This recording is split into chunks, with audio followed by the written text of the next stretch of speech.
All right, now, this is the part where I don't know how long I'll last on this, but the instructions are, once we start the formal meeting, I'm supposed to look more formal, like I actually work for the UN or something. It's too hot in here to do this for very long, but so this will last for about 3 slides. Okay, all right, so welcome delegates to the 14th session, part 3, meaning this is the 3rd time we are meeting this year. Of the Ad Hoc Working Group on Long-Term Cooperative Action. This is a working group, as you all know, of the UN Framework Convention on Climate Change that we will be meeting this week here, and I am the chairman of the meeting. I am Mr. Daniel Reifsnyder. I am a delegate of the United States, but I will not be participating as with the U.S. delegation for this meeting and the negotiations. That I will be a completely impartial, neutral guide through this process. Okay, this is the real Dan Snyder. He's a good friend of mine. He's a great guy. I just found out yesterday that he chairs this session looking online. Okay, so what are we trying to do here? All right, the objective of this meeting, what we need to get done here, is to agree on a proposal for long-term cooperation that we will then submit to the 17th Conference of the Parties for the UN Framework Convention. That's the meeting at which a decision will be made on what happens next. Okay? So this proposal, as you've already heard, would include actions to avert dangerous climate change, thinking about limits on greenhouse gas emissions and on deforestation, things that we can do to expand afforestation, and then commitments to contribute funding to support developing countries for their mitigation, adaptation activities, and technology transfer. So that's our task here. That's what we're about. It's an important one.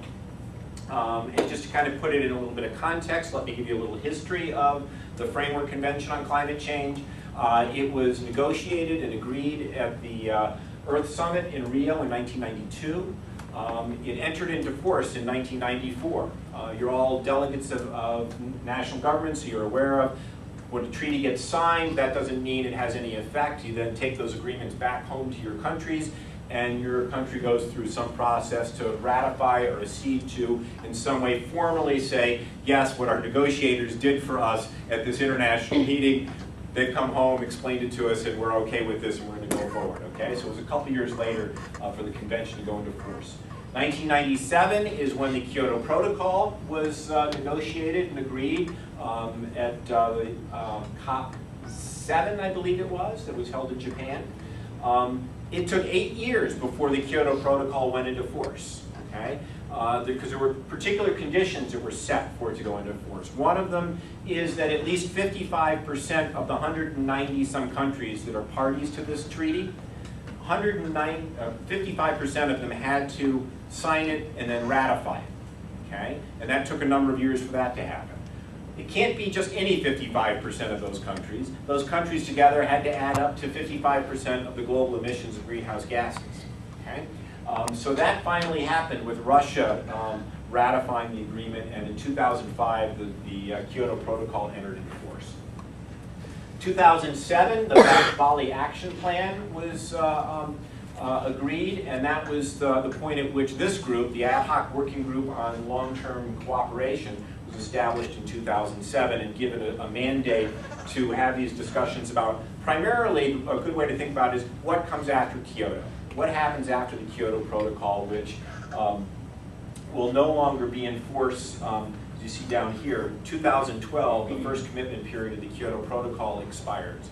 And so it's now 2011. We need to make good progress on deciding what comes next. Okay? All right. You all know this, but I'll remind you. The objective of our climate convention.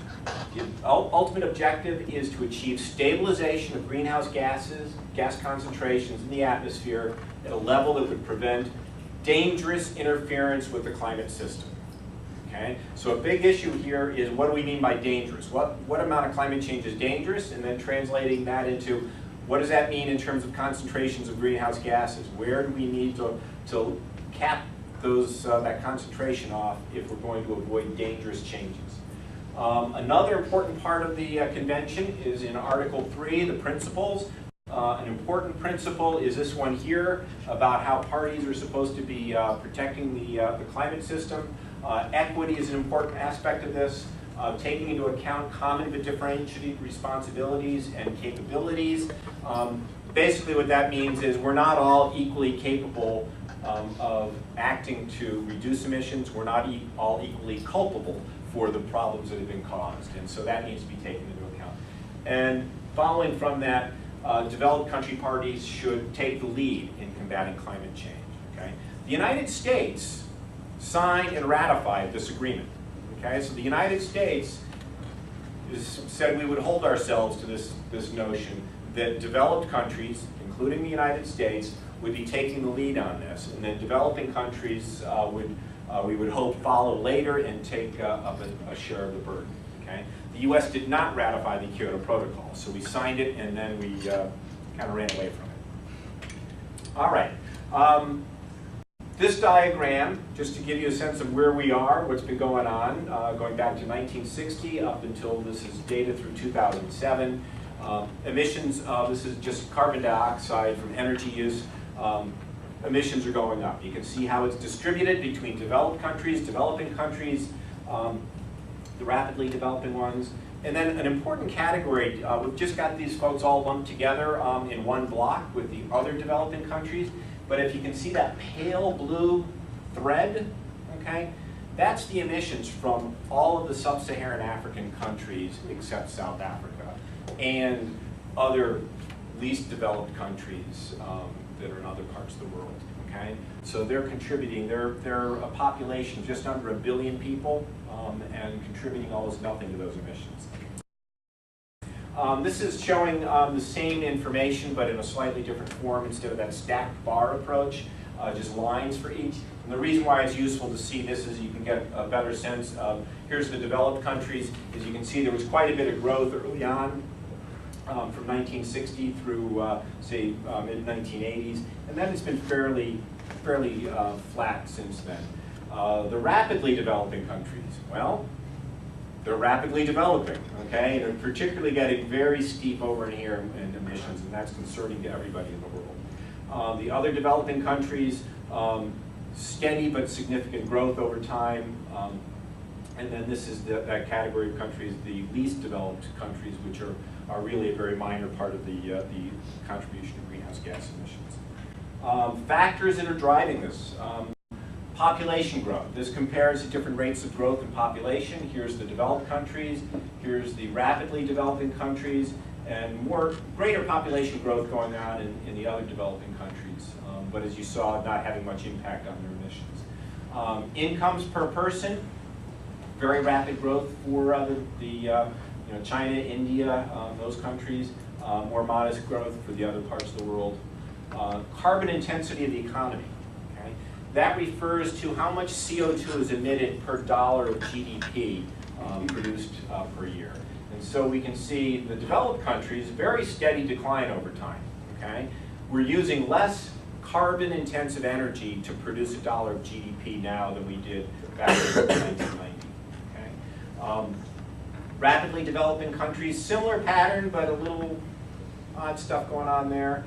Other developing countries, we're seeing that that's been going in the other direction, and that's a concern. What's going on in the atmosphere? This shows a figure of measurements of carbon dioxide in the atmosphere from 1960 to the present, and you can see a steady rise from down below 320 to nearly 390. We're now about 394, 95 parts per million. Global mean temperature increase. All right, the rising greenhouse gas concentrations has resulted in this set of observations of global average temperature.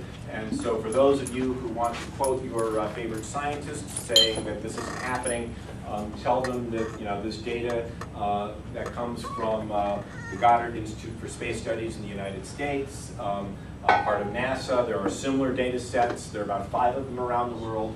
The same story is shown by all of them. There is no credible, scientifically peer-reviewed data set that shows anything other than rising temperatures over that period.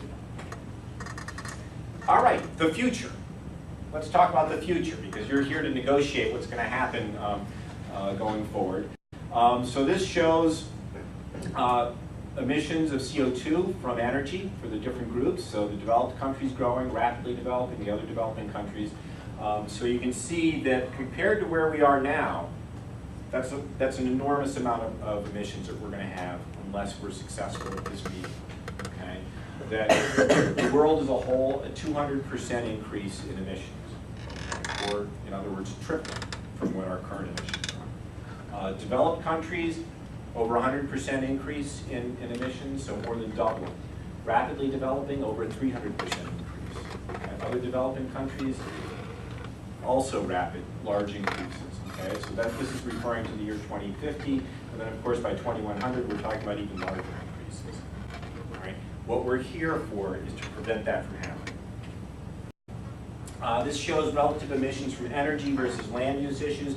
Forestation, deforestation kinds of things. So you can see it's not large in comparison, but it's enough that it warrants attention and for you to be considering that here in the negotiations. Basic sort of issue that I want to remind you of, a real simple way to think about the atmosphere is operating kind of like a bathtub. Okay? This line here of CO2 emissions, okay? That's basically the emissions are going into the atmosphere, into the bathtub. Okay? This line here is plotting out projections of how much CO2 gets taken out of the atmosphere by oceans and by vegetation. Okay? As long as this line is above this line, the bathtub is getting fuller. Okay? What we need to do is bring this line below this one and see if maybe we can nudge that one up a little bit also through some policies so that those cross, and then we have the level of the bathtub coming down rather than going up. Okay? So it's a real nice simple analogy to think about how this system works. So where we're going, this shows concentrations going up over time, temperature change going up to nearly 5 degrees, what's going to happen with sea level rise. So you can look at that information in more detail later if you wish.